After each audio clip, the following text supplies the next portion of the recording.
Hey guys, Steve Good here with the Scroll Saw Workshop.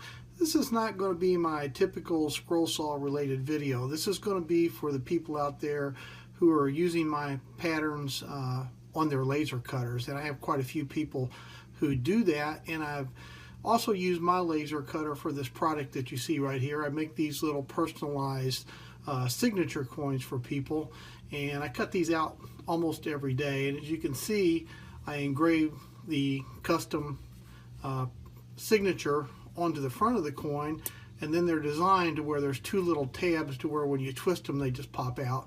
Then you can then lay them into your woodwork project.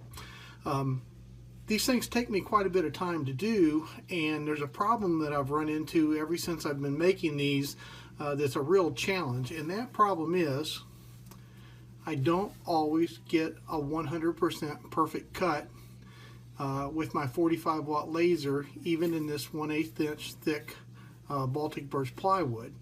And when I do these, of course the engraving is done first, which takes several minutes, and then it goes back and does the cut lines to cut the coins out except for where the little tabs are. So if I get to the point where I have one that doesn't cut out all the way, then it's waste and I have to start over, and it actually takes me quite a bit of time to have to throw those out and start over. And I do a lot of these, so time is important. So I'm going to show you the technique I've come up with to solve this problem. In my case, I'm using these small 3.5 by 5 inch sheets to put my signature coins on, but this technique will work with any size plywood. Just takes a little more time.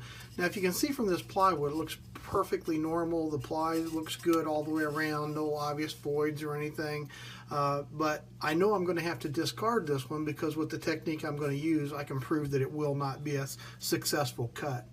And the way that I do that, and I've built a little jig here that you won't need to build. You can do this without the jig. I just built it because it makes it easier for me on these exact same size boards that I use every time. And what I do is I put my little piece of wood in the jig, and I've got this 500 lumen utility lamp, and it's a very bright lamp. And what I'm able to do is basically almost take an x-ray of this board. I'm going to turn the light out here. Everything goes dark. Turn on my utility light, and you can see we have a perfect x-ray of this board. So when I cut all these down to make my signature coins, I actually use the light to test every board because you cannot see this from the outside, but I know for a fact that when my laser gets to that knot right there, it will not cut through this board successfully and I'll have waste. So I use this again on every board I cut.